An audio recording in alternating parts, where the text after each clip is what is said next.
Welcome, everybody. It's another episode of the Mile 99 interview series, and it's our 22nd episode. My name is Greg Larkin, one of the co-hosts of the Mile 99 interview series and podcast. And every episode, we talk to a different ultra runner from our community.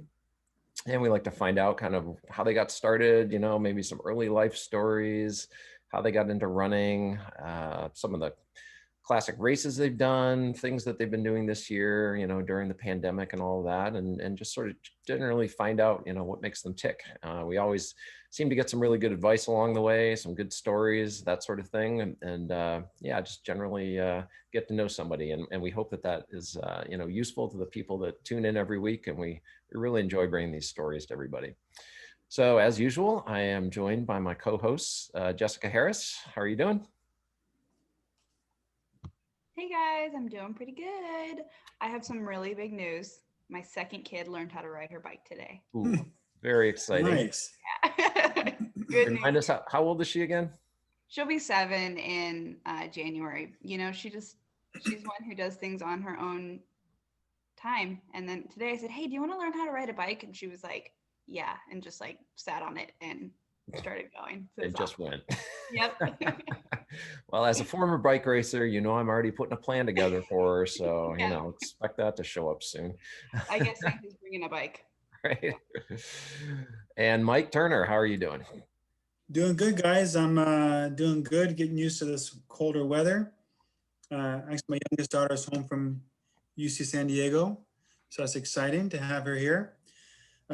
So, as Greg was talking about, we started this series when COVID first began, and the country was in its first lockdown. All the races were canceled, and running groups were canceled, and just so we all were kind of like, we started interviewing our local folks in our community that we just admired and we just have liked to just chat about running and being inspired, just to share their stories, just so we can stay motivated. And just, so that's kind of like Greg was saying, we started this for that, As he mentioned, Jessica's watching the Zoom tonight, and so you can leave your questions and comments there. We're also streaming on Facebook Live on our page, as well as the Aid Station Trails and Else page. But please leave your comments on the Zoom chat, and then Jessica will grab those. And then towards the end, we will have a Q&A for all the comments. A couple things real quick before we get going is that we want to mention a couple of friends of ours. Like I said, the Aid Station, they're good friends of ours. They're in Auburn, California. They're an actual brick and mortar running store. Go down there. They have an online website, auburnaidstation.com. You can check out all their supplies. I know they have the new Coros watches. They have all the new headlamps out there. Lots of cool stuff they have down there. Also, our other friends of ours, Monsters at Massage. Those guys keep us, especially Greg and I, they keep us actually moving and functioning. And they can save your life. So in Newcastle, California, they have hours. They're open. Give them a call. Greg? Yeah, thanks a lot for the intro. Appreciate that. And I'll just say, as it's becoming a custom here, I'm going to have a little disclaimer here. Hopefully my cat Charlie won't go into a sneezing fit during this live interview. He often does. So if any strange sounds start coming through the microphone, I'm going to mute real quick and throw it over to one of my co-hosts to fill out the rest of the question if I'm mid-sentence or something. So just be aware.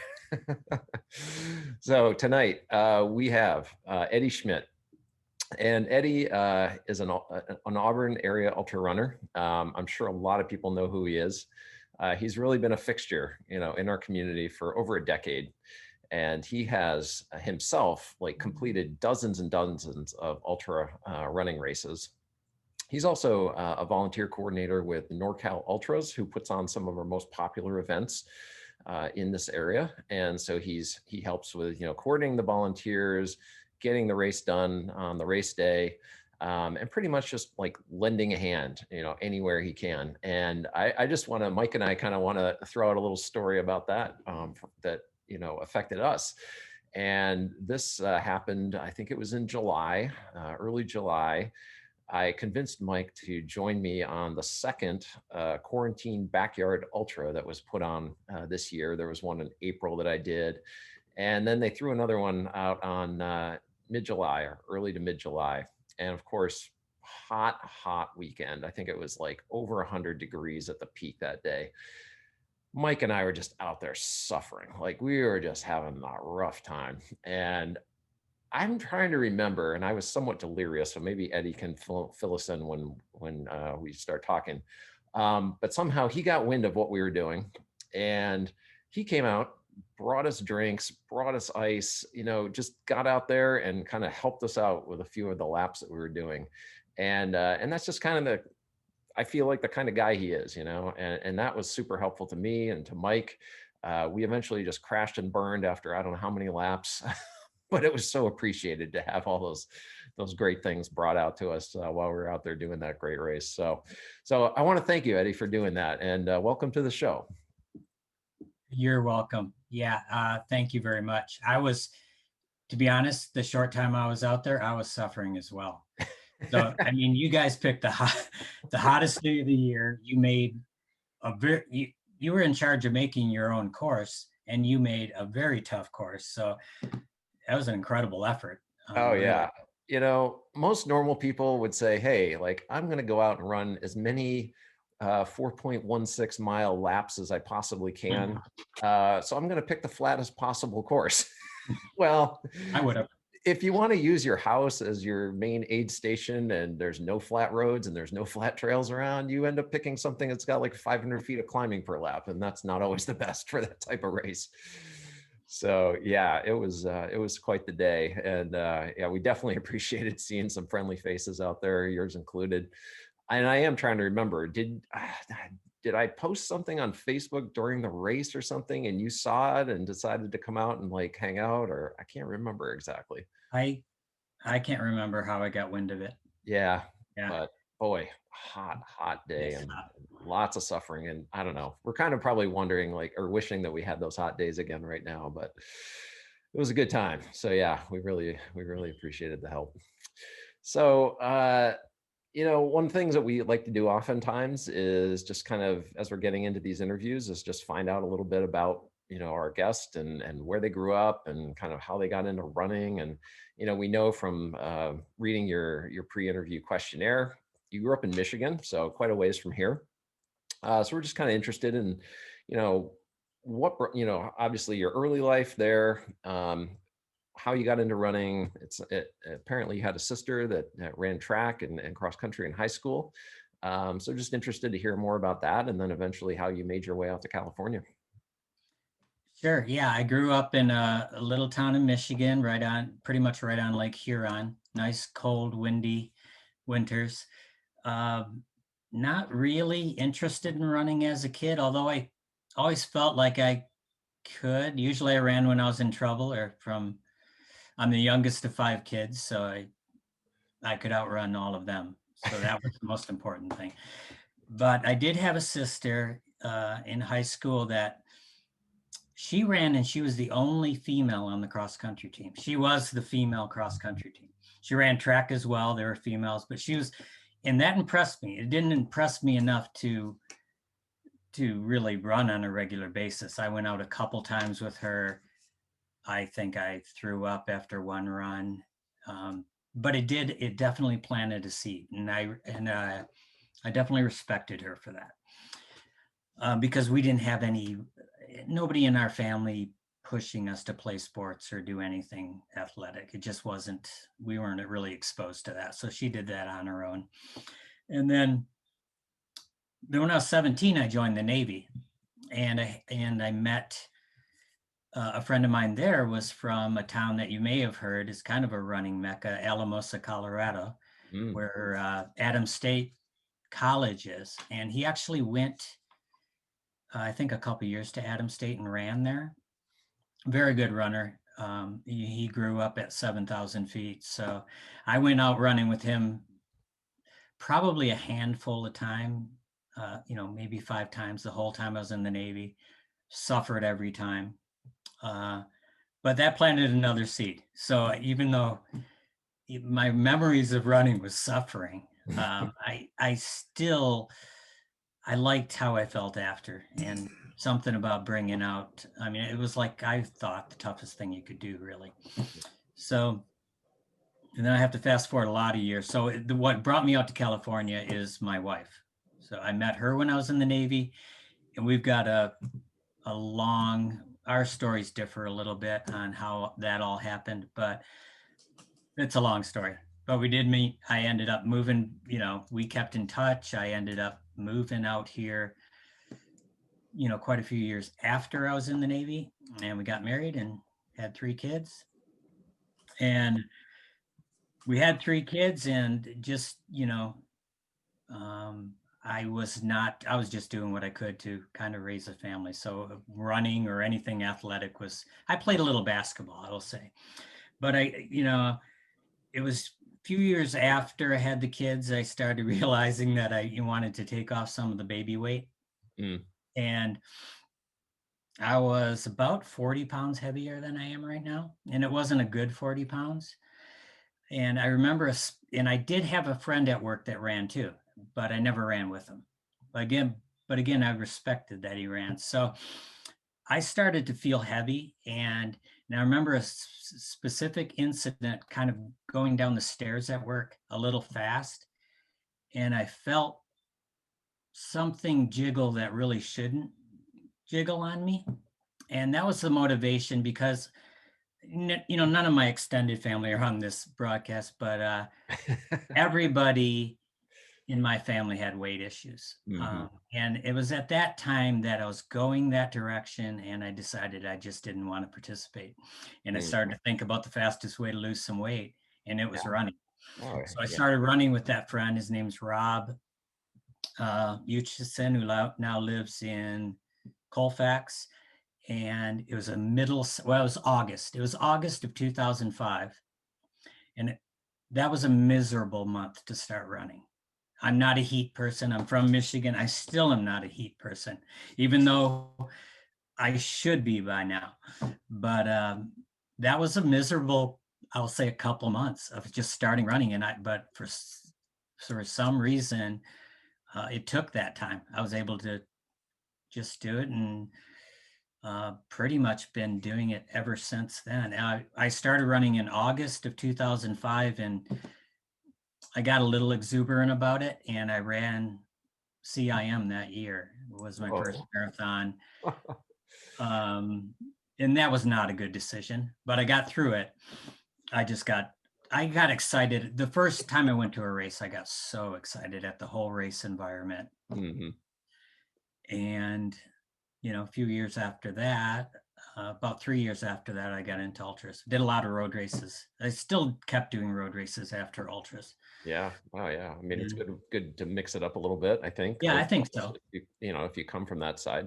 Well, you said your family, like, you know, hasn't or wasn't really like super athletic, it sounds like. But your sister was. So like, how did she kind of like get into it? Do you know, like way back? I don't know. I think she may have had a friend uh, that was on the track team. Yeah. Okay. Yeah. I And mean, I guess that makes sense. but not on the cross country team, because she was Right. she was the only woman. So at Pioneer.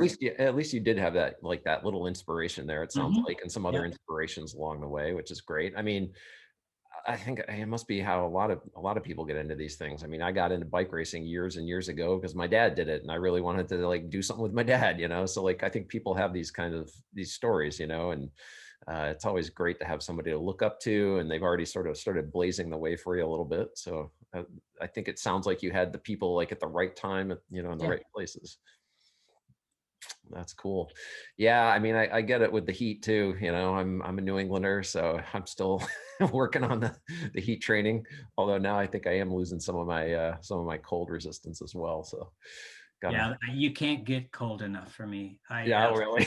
And still love it. Yeah. And I really do try. I don't totally avoid the heat. I try, but I'm never going to. Nobody is optimal in the heat, whether they say it is true or not. Jessica's Maybe begging to Jessica. differ. Jeez. But I think physiologically we're not optimal, but I'm definitely not optimal. Yeah. So we'll get you on those early season and late season races, I guess. Yes. Hey, Eddie, I'm curious about the Navy. Where were you stationed at, and where did you find you were able to run while you were in the Navy?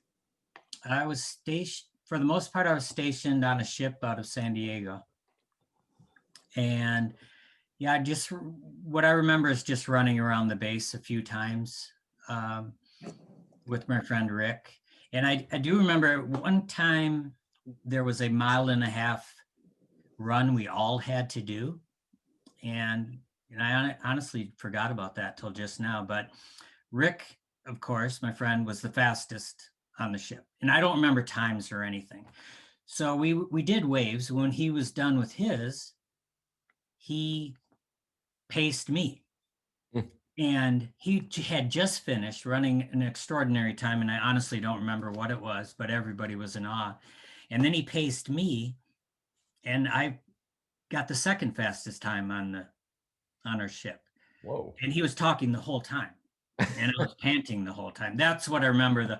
The handful of runs I did with him, he was talking the entire time, and I wasn't at a conversational pace at all. That's just how those runs were. Oh yeah. Yeah, it's always demoralizing when you're running with somebody and you're absolutely just crushing. You can't breathe. Now it's a little like that with my daughter, Oh yeah. but it's nice. I hear the conversation. I just can't. I can do yes or no questions, and Right. Just don't make, still good. yeah. Don't make me speak in complete sentences at that point. Yeah, Alamo. You mentioned Alamosa. I'm pretty sure one of our former guests, Camille Herron, pretty well-known ultra runner, relocated there like this year or something, if I'm not mistaken. So yeah, it sounds like, and I've seen some of her pictures, and it just looks phenomenal there. I mean, just beautiful, beautiful country. So that's yeah. I really went and cool. visited him there once, and yeah, it's just a little town, but it's just surrounded by beautiful mountains. I think it's the what is it, the Mount Christa Mountains? Oh yeah, but gorgeous place. Yeah, very cool. So yeah, I mean, as you said, I mean, you kind of got to a point like after you had kids and, sort of taking care of them, and lifestyle's a little different, not as active, feeling a little heavy and all of that. And, I mean, that's also that's a big decision to like, hey, like, I'm not happy with some things. I'm just going to try some new things and move from there. And, it sounds like once you made that decision, like, boom, that was it. Is that sort of a theme in your life, would you say? Like, once you make up your mind, you go full bore kind of into things, or how does that work with you usually? Yeah, I think once I matured a little bit, it has been, but in my youth, definitely not.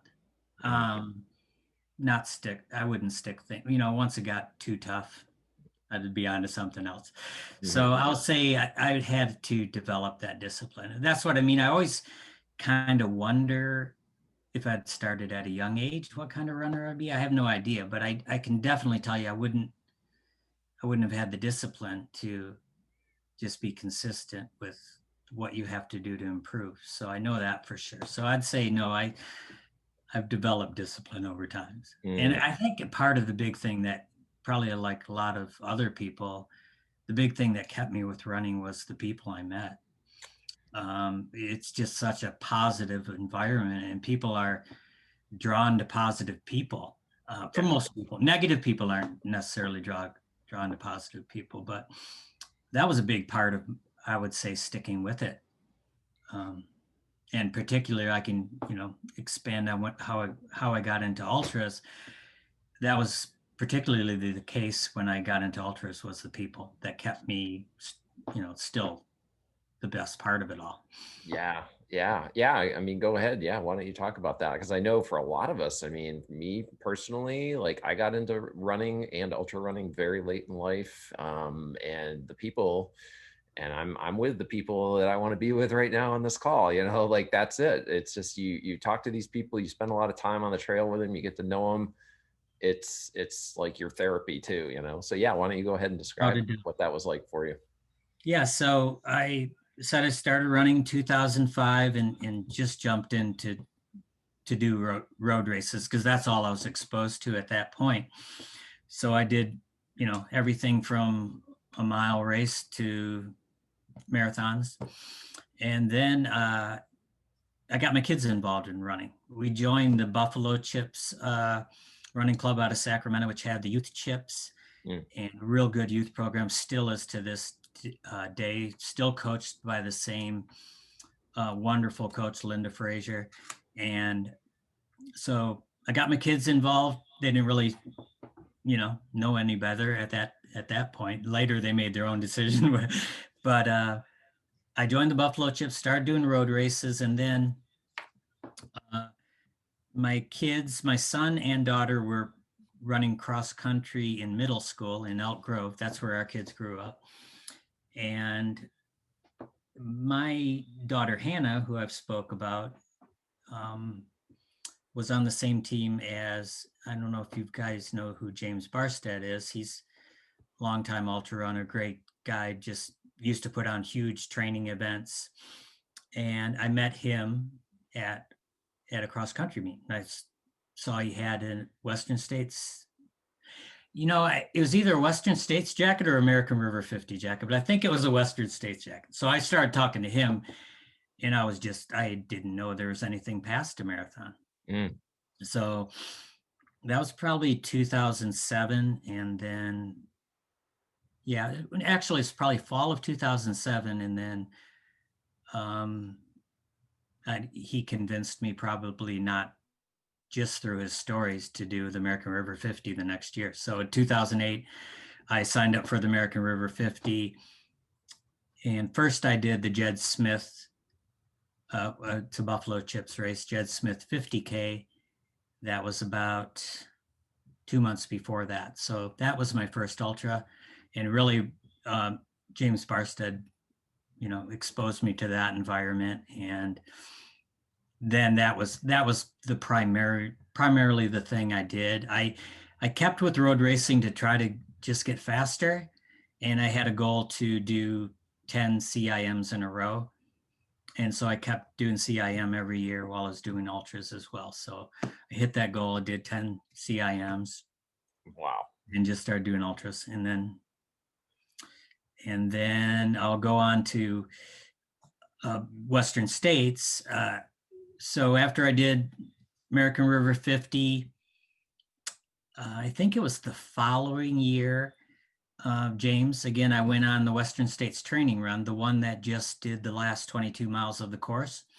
And I remember suffering so much in that run, just had no exposure to hills like that. I mean, American River 50, you really don't have any good climbing till the very end, and you're almost done anyway. But Western, I remember that training run, and I go, holy cow. When I was done, I go, holy cow, James, is the whole race like that? And he said, no, you just did the easiest part of the whole Western States 100.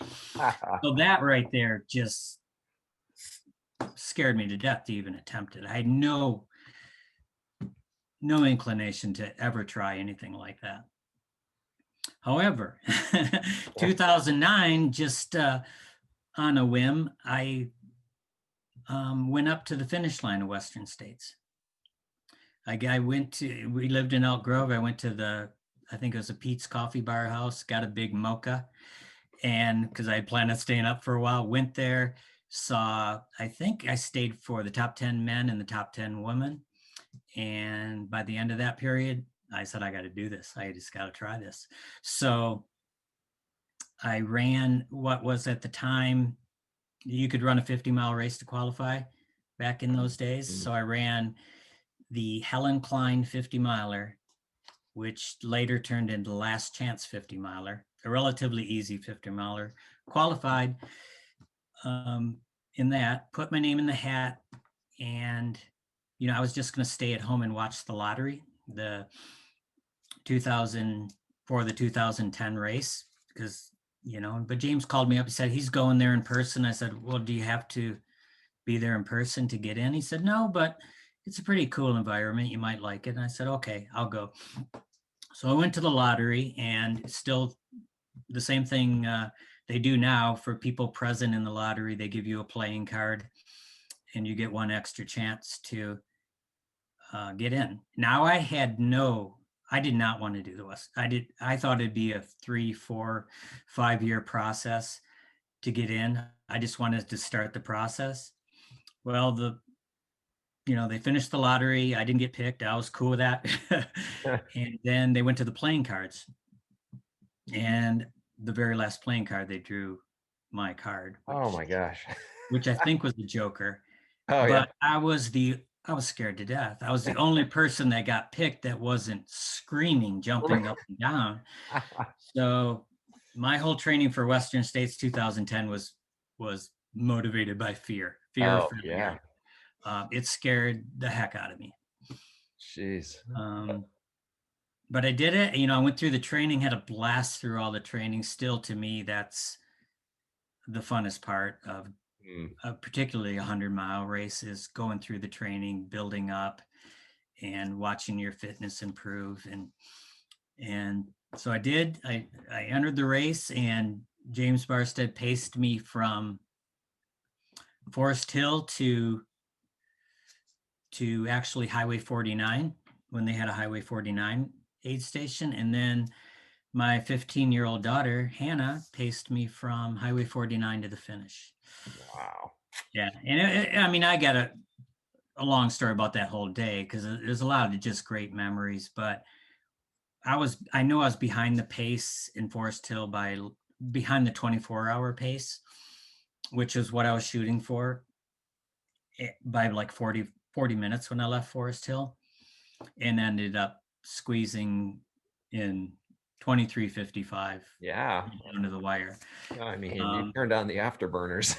Well, and I'll give a lot of that thanks to my daughter, because I was really fading. I had such a hard time going down, what is a beautiful downhill down to No Hands, but my quads were so trashed. So we got into the No Hands aid station. That was the only aid station that they weren't very friendly to me, because they knew I was on the bubble, and I was kind of zoning out a little bit. And I don't know who it was, but the guys told my daughter, "Get him out of here." And she just, I think we ran across the bridge together, and then she just quit kind of slowing down when I did, and she just kept running. And I really just I couldn't let my little daughter run off into the dark by herself. So I just followed her, and she knew what she had to do to get me in, and she did. So I don't think I would have broke 24 hours. I mean, if it wasn't for James or Hannah. So it was a good experience. So she happens to be on the call right now. Do you think she would be willing to chat here for a second? I think it's up to her, though. It's up to her. Yeah. I don't want to put her on the spot, since we didn't plan anything here. Okay. But let's see. I'll just ask her real quick. Are you there, Hannah? Hi. Hey. I was on the couch, so I had to go. Oh yeah, so I totally didn't want to put you on the spot, because we didn't rehearse anything ahead of time. But since you're here, and your dad mentioned you did an amazing pace job, just kind of interested. I mean, that was now what, 10 years ago, right? So I guess one thing, forgive me if we're diverging here, but I am interested, just kind of with that parent-child relationship. That's really interesting to me, in terms of the pace relationship. So if you have, either one of you have some comments on that, and kind of just understanding, where were you at that time as a runner, and what was this experience like? Was this the first time you'd done anything like this, and how did it go, and how could you push your dad? There's lots of stuff there. For the record, I hated running when he first made me try cross country. It was not a loving relationship at first, but I look back at it with gratefulness, because it did teach me discipline. And like you said, the community was incredible from the start. With Western States, I didn't at the time, I don't think, realize how big it was, but it was pretty incredible to see it all. I didn't pace very much. I'm going to say that word loosely. But yeah, I think I used a little bit of you're probably not going to let me run off into the dark and get eaten by a mountain lion by myself. So maybe he'll come along. Pacing wise, it's more so been the other way around. I think I'm sure a lot of people that have run with him know he's like a ridiculously incredible pacer. So like he'll run things perfect, and he's probably, yeah, he like negative split Western States, I'm pretty sure. So that's absurd. But that was something I think he taught me going into ultras. He instilled some healthy fears of going out too fast in a 50K, which again I'm grateful for. So yeah, super fortunate to be paced by this guy. That's awesome. Well, and I know right before we got live here and your dad was on, like he was sitting in, are you still, Eddie, the wall of medals behind, and he said, no, those aren't mine, those are my daughter's. So clearly you've had some experience over the past number of years racing and all of that. So yeah, fun stuff. Yeah, a lot of those are, in high school they like to to give away medals, whether those are participation. Hey, they're impressive nonetheless, right? You're out there. Fun. They're but, good memories. but you've gone off into your own like ultra. Your dad mentioned like 2018 Salmon Falls 50K. Like you both ran that together then? Oh yeah, that was a lot of fun. That was really great. Again, kind of that fear a little bit of like, I don't know what I'm doing, and he definitely knows what he's doing, and definitely could trust him with placing like a race in his hands. And so it ended up being a really enjoyable experience. I don't know that it would have been like that left to my own my own devices. So yeah, it was a really fun one to get started on and be able to do that with him. And it was like the most perfect weather and most incredible day. So yeah, no, that was a great first ultra to do with him.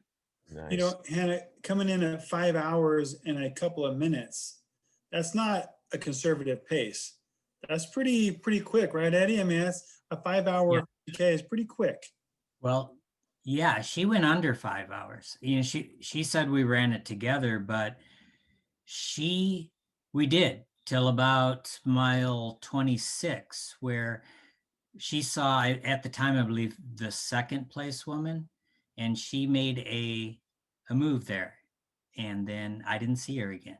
She put, I think, 4 minutes on me in the last 5 miles of a 50K, and I wasn't falling apart. Wow. But she just disappeared, and it was a really great experience. It was a lot of pride. But I don't know if you know, Salmon Falls, you got to finish and you got to run across that big levee before you get to Folsom Point. Oh yeah. I just got on that, and we ran side by side the whole race, which is an incredible experience. I was just getting on that levee and I heard them announce her name crossing the finish line. Whoa. So that was kind of cool. She got out of sight. I thought for sure once I got on that levee, I'd see her, but no. So she dropped. She's making a habit of dropping the old man lately, and I'm kind of proud, really. Yeah, well, I do want to ask, like, well, first of all, like, how many other ultras and other races have you done since then, Hannah? Ultras since then.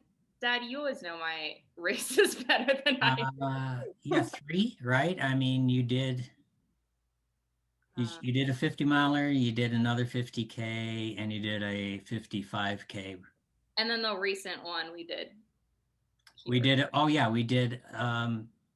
the relay for, that was a hot day. Oh, I meant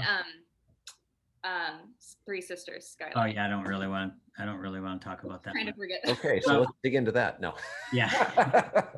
Well, he did a timed race running over 60 miles, and then 2 weeks later came and ran a 50K. And I live in Bend, Oregon, and he came to run not an easy. It starts out with like just 9 miles uphill in a little more elevation than Auburn. And so, I mean, he asks for these things. Yeah. Absolutely. So yeah, just before we proceed a little bit, I do just want to also ask then, like for each of you, like, and you can each answer this separately. What is it like to run, obviously in your case, Hannah, with your dad, Eddie, with your daughter? You've mentioned a little bit, like a lot of pride there, both directions, I think. But like, what does it mean to like, I guess, Eddie, I'll start with you. Like, you've done something, you obviously appear to love the sport, the community, and being able to bring your child into that. Like, what is that feeling like for you? Yeah, I mean, it's great. It's almost like better than my experience. It's like duplicating my experience and seeing it. It's just, and then I think there are other people that have that same thing, but I definitely get more joy out of her accomplishments and what she's done. But I was thankfully, I have two other children, and I was able to run with them at various times, and I had a lot of good experiences with them. Right out of the 2015 Rio del Lago, both my other kids ran in high school. My son ran all through high school, track and cross country, but then just hung up his cleats. It wasn't something that he wanted to continue on through his life. And I really didn't force any of the kids to. But I did encourage Hannah strongly to try cross country. And then I said after that year, be totally up to her, but she never quit. But yeah, out of the blue, my son had been out of high school a few years. I asked him if he'd pace me at Rio del Lago. And he did. It's like from the couch to running from Rattlesnake on, running the last 18 miles with me. And it was a great experience. And he got sick when we got done, but he stuck with me, and it was a great experience. And, my youngest daughter had been able to run some with her. But Hannah's just been the one that it's kind of clicked with as keeping it part of her lifestyle, and it's hugely rewarding. And, one of the most thing I'm most excited about is I'm going to be a grandpa here. So, all right. I'm really want to take care of myself so we can maybe do some 3-generation runs. There you go. Now you're talking. Well, congratulations on that. That's great. Thank you. Yeah.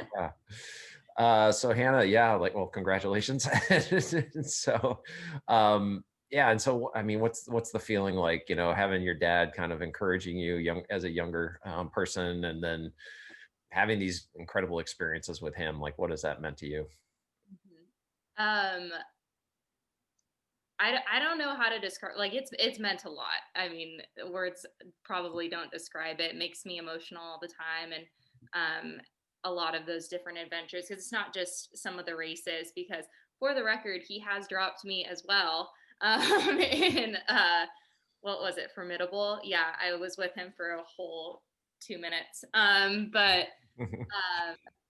But yeah, the races or the long runs. Actually, the reason he jumped into the race that we recently did in October, I think it was, is that I just had found out I was pregnant, and I'm like, oh yikes, what if I fall? Because that runs in the family.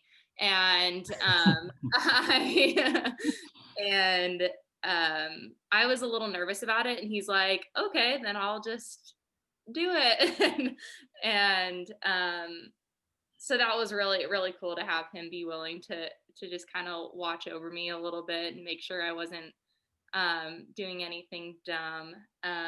But yeah, I think I've had a lot of those moments where I've been able to reflect on just how fortunate I am. I don't think a lot of people get those kinds of experiences or get hours out in the mountains with their dad. And I definitely don't take that for granted. And those are a little bit more uncommon now that we're in different states, but they still mean a lot. And so yeah, I don't know. It's pretty cool. It's pretty great. I think I'm pretty fortunate.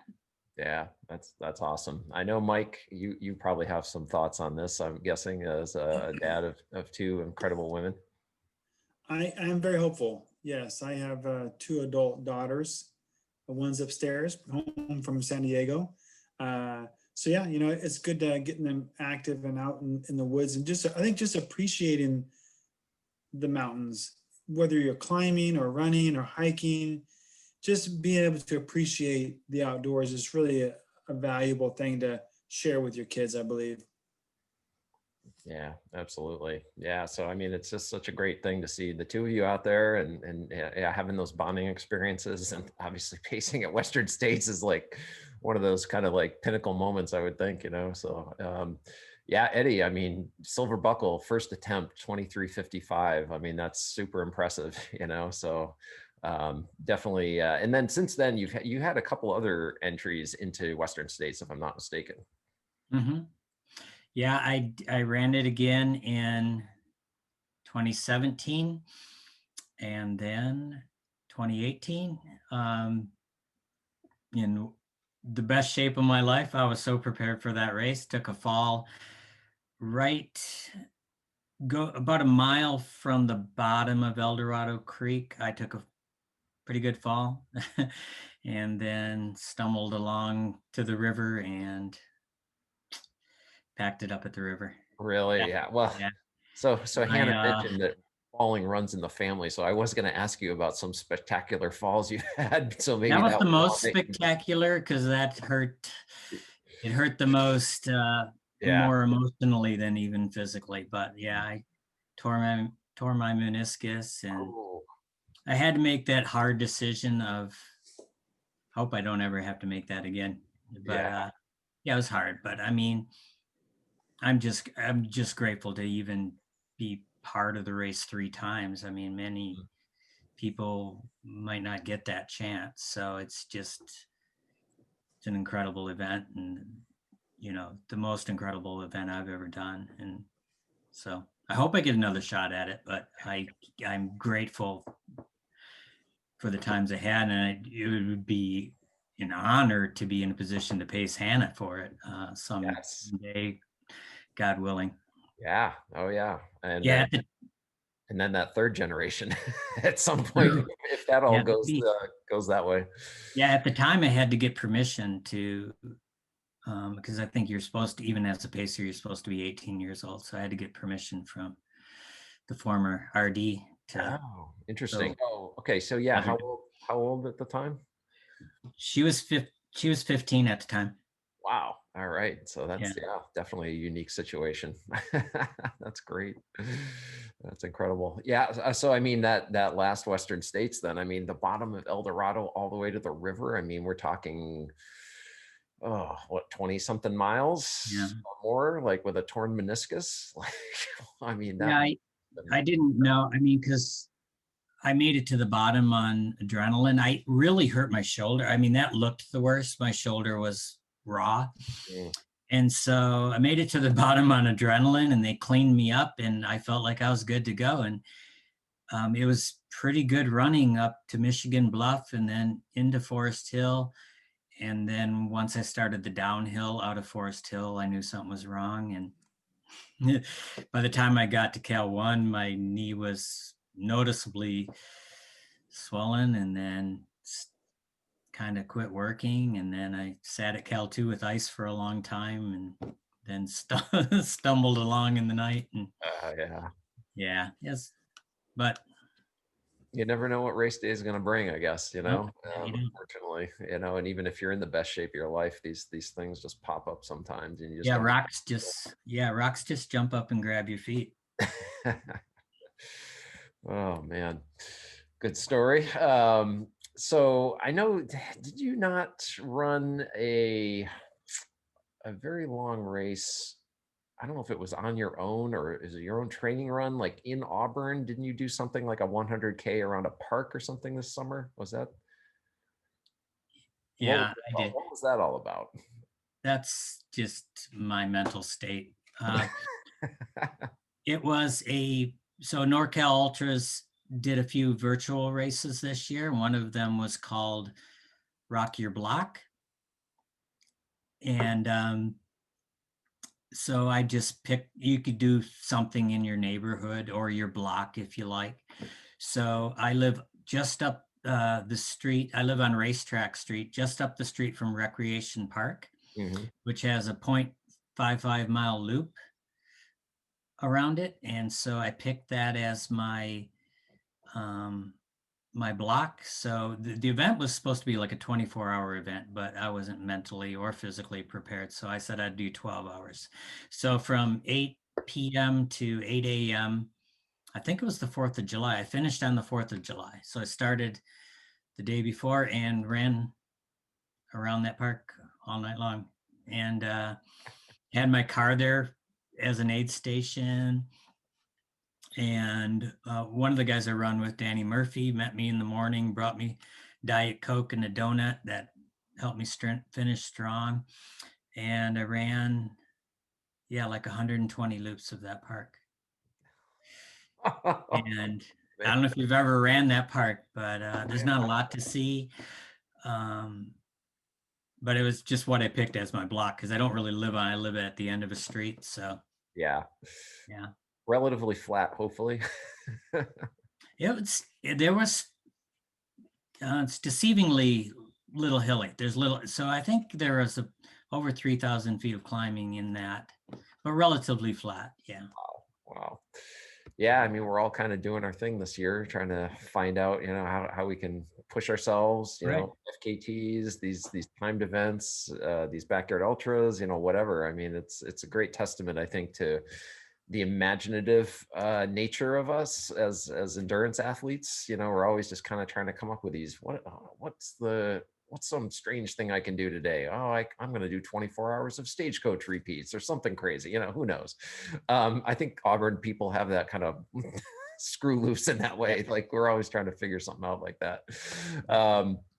But yeah, so you mentioned NorCal Ultras. Do you want to just give us a little overview of that race organization? I know you're involved with it, as we mentioned in the beginning, and kind of like what's been going on with that organization in 2020, and then what are you looking at towards 2021?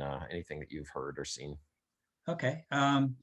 Yeah, the only live event we've been able to get off the ground this year was Way to Cool back this March.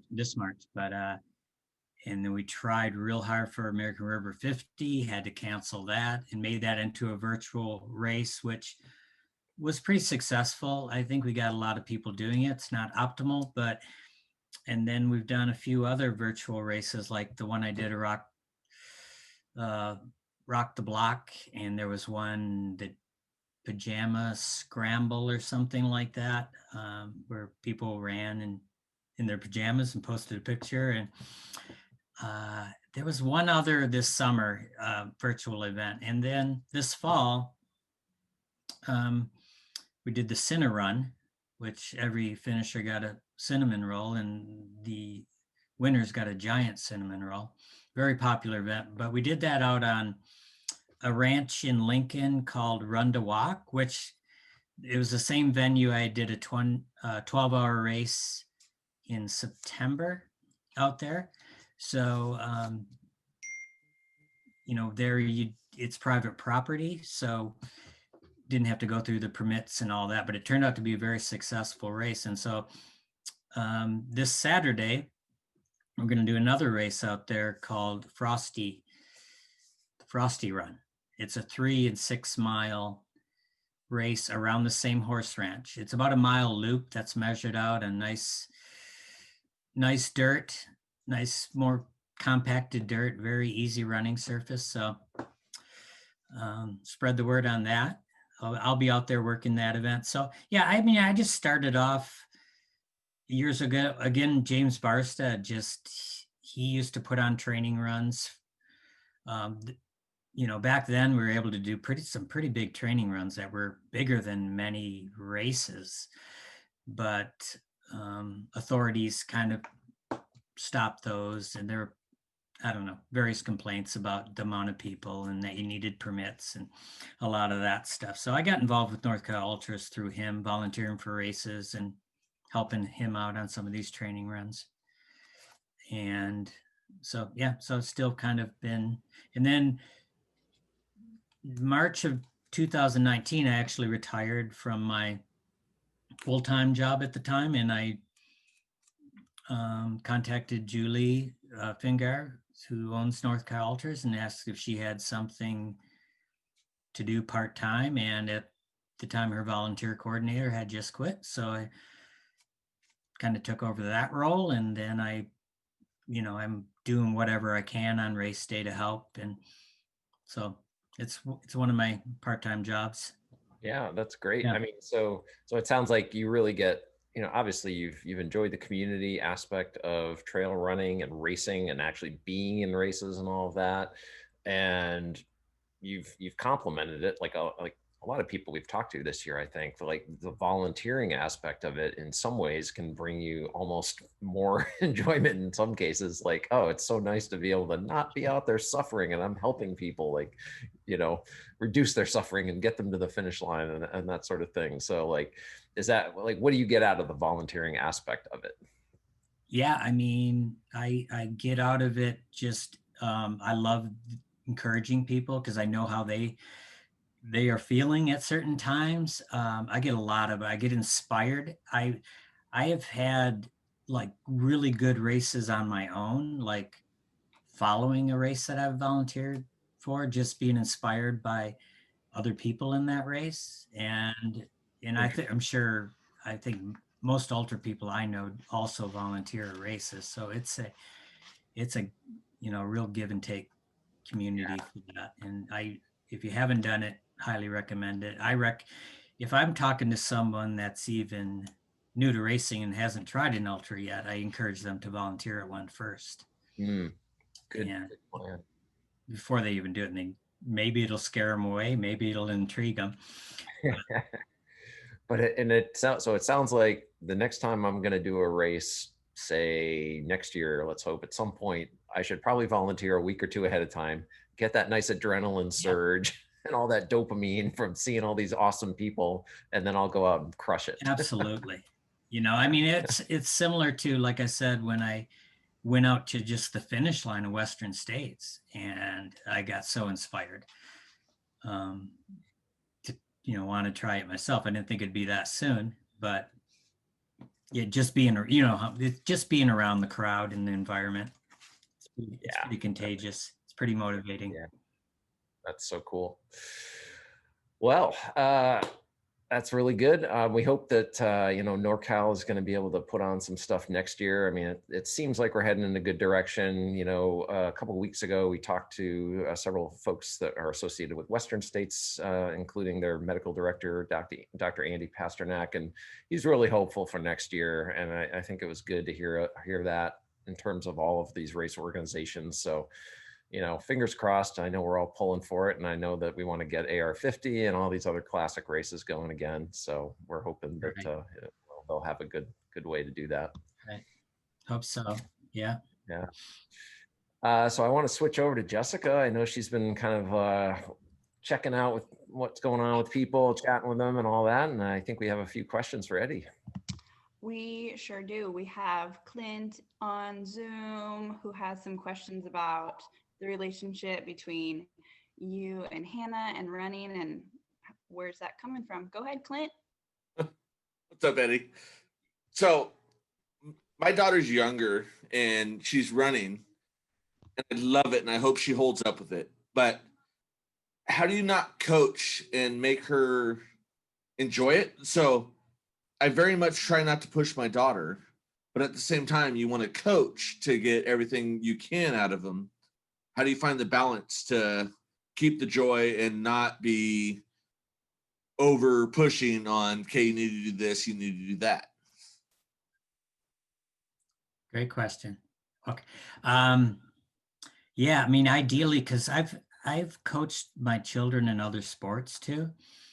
And my advice, honestly, is have another coach them and make running with you just a great experience. I've just found that to be the better thing. So I have always been, willing to give Hannah all the advice in the world, but kind of similar to my wife, I learned not to give unsolicited advice or coaching. So she knows I'm here. and she asked me things, but a lot of it, I mean, she had coaches in high school and the youth chips at the time, and college coaches, and the college coaches were very knowledgeable. So I tried to not do too much coaching, and try So to make our runs together just an adventure. so that leads perfectly into the second part of my question was, when we run together, I do the same thing. I try not to coach, but I help coach her cross country team. At the same time, she doesn't respond to advice that I give her, not pushing advice, but then one of the other coaches can say the same exact thing, and she'll be like, yes, I should do that. And it's like, I told you that with being nice. So do you see that your kids responded the same way? Not coming from dad, no matter what your accolades, no matter what you've done, it comes from another coach rather than dad. Clint, I can empathize with you. Many occasions were like that. Right. And then a lot of it is just she has seen what I do. And I really, when I'm signed up for a race, I take the training very seriously. I want to give myself every chance to succeed. So part of it is just her watching kind of what I do, but I've experienced that same exact thing with all my kids. But influence is the biggest thing, and hoping, and they just enjoy running forever, like we all do, like mentally and everything, and taking that part out of it. Correct. Just staying with running, not competitively, but just running. Yeah. Because I mean, at the same time, I personally feel running should be fun 90% of the time anyway. Absolutely. That's what's going to keep people involved in it. And it's why they started with us as dads, watching us have fun with our friends and thinking that's fun. Yeah. Yeah. And I introduced her to people too, knowing that that she would take their advice. I mean, she's been exposed to, Megan, a local legend here, a couple times, and she's all ears with her for sure. Yeah, good luck. You'll do fine. Thanks, Clint. And then Eddie, we're going to ask you a set of 5 rapid fire questions. So I'm going to ask you a question, and the first thing that pops in your head, you're going to answer it. Is that good? Okay. I need a drink first. No, nothing too serious. Well, the last one is serious. Okay. So, first one, road or trail? Trail. Sorry. Nope. First question. I can't back up. Okay. Favorite nutrition? Tailwind. Bucket list race? Western States again. Nice. Favorite post-race meal?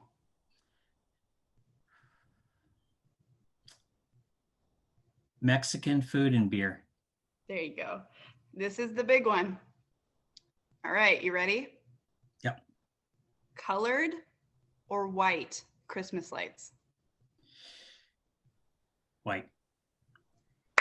All right. Right, there we go. You must be taking a cue from Mr. Turner's display there. Oh no, battle of the lights between me and Mike. Oh, I didn't even realize that, right? Yeah. I'm a fan. Gonna have to go to be clear, I'm a fan of all white, but I got children. Yeah. There you go. All right. Thanks so much, Eddie. Makes total sense. Thank you. Well, that was great. Really appreciate your time, Eddie, talking about, kind of how you got started and some of the really cool experiences you've had racing and getting that silver buckle on the first try with the last card in the lottery. Like, that's a great story right there. It's so nice to hear that. I mean, it's just, because we all have that chance. If we're in that lottery, you never know, you might get that card, and then you realize, I actually do have to train for this thing. Yeah. So, that was hilarious. So thanks everybody for joining us for another episode of the Mile 99 interview series. We've really enjoyed talking with Eddie tonight. If you've enjoyed listening, we have a new website up. It's the mile99interview.com. And there's a button on there and it's called Rate Show. And if you're interested and you like what we're doing, we'd really appreciate you going over to the website, clicking the Rate Show button, leaving us a review. I think there's either Apple or a Podchaser where you can leave a review. Let us know what, if you like what we're doing. We can also always accept, messages on Facebook or Instagram or whatever. We love to hear from our community and we love putting posts out there and engaging with all you. So keep looking for a lot more of that to come. So yeah, please go over to Facebook, find us there, the Mile 99 interview, give us a like. We're also on Instagram, as I said, Mile 99 interview there as well. And follow us and engage. And we love it. So next week, we have the Forlorn Hope Expedition, which is currently camped out at high altitude in the snow. And there's going to be a storm tonight, from what we hear. This group has started from Donner Lake this morning, and they're going to be trekking all the way over to Wheatland over the next several days, retracing a route of the historic Forlorn Hope Party that went out to rescue the Donner Party. It was a part of the Donner Party expedition that was stranded at Donner Lake, and they set out to rescue and find rescue for that group that was stranded. So we have 4 intrepid people out there. 3 of them we have interviewed on this show before, and they are currently in progress, and we can't wait to talk to them next week. So we hope you all come back and join us for that, and keep on our feed to see some progress along the way with them. So we will adjourn now, and we'll look forward to seeing you and talking to you all next week. And in the meantime, we'll hope to see you on the trails. Take care and have a great night. Bye-bye.